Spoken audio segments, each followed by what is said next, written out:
Jeff RobersonAssociated PressOn Wednesday, the Chicago Cubs clinched a second consecutive National League Central crown. A year ago, they rained confetti on the north side. The defending champions are headed back to October. Screw the curse and the Billy Goat it's rode in on. At the same time, there are caveats. The Cubs will enter the postseason with the third best record in the seniors circuit, behind the Los Angeles Dodgers and Washington Nationals. They sport the fourth best run differential +119 in the NL, behind LA +193, Washington +148, and the wild-card Arizona Diamondbacks +143. Odds Shark shows bookmakers put them behind the Dodgers, Cleveland Indians, Houston Astros and Nationals to win it all. They aren't the favorites by any measure, despite a roster laden with emerging talent and a payroll that rounds up to $200 million per Spotrac. If anything, these Cubbies are underdogs. It's a familiar position. The franchise defined lovable losing for more than a century. Now, to hear skipper Joe Maddon tell it, they are re-embracing the role.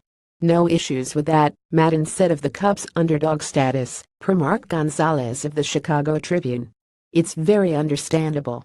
So it's kind of fun to go on the other side of the street. I'm good with that. Ralph Friso, Associated Press. There's some false modesty at play. After wobbling in the first half, the Cubs have led the majors in runs scored and up since the All-Star break.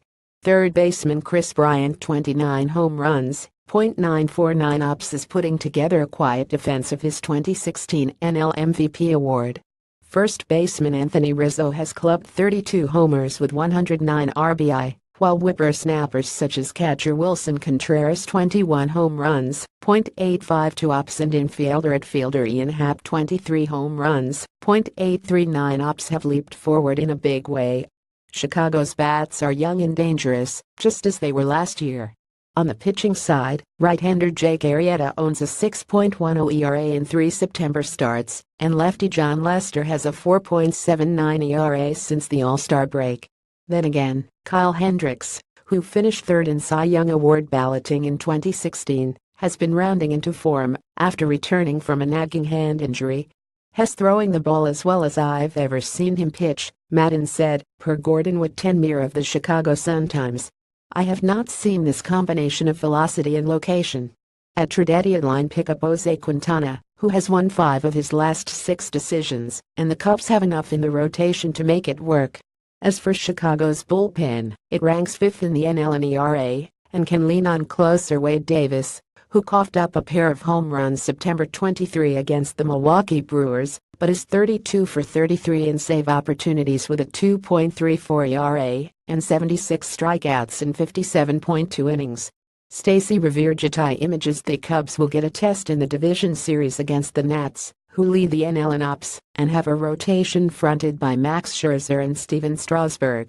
If they survive that test, they will probably clash with the Dodgers, who have hiccuped down the stretch, but boast a stacked roster and the best pitcher on the planet in Clayton Kershaw. For what it's worth, the Cubs are 24 against Los Angeles this season and 34 against Washington. That's just the National League. If Chicago qualifies for the Fall Classic, the loaded Astros or streaking Tribe rematch could be waiting. Since 1979, only 2 teams have repeated as champions: the Toronto Blue Jays in 1992 and 1993, and the New York Yankees, who three-peated from 1998 to 2000. It's tough to do. In other words, no matter how good you are, the repeat road is dark and full of failure. The Cubs, though, have the tools to do it. Shortcomings aside, they are a year older and wiser. They are cresting at the right time. Maddon says it's fun.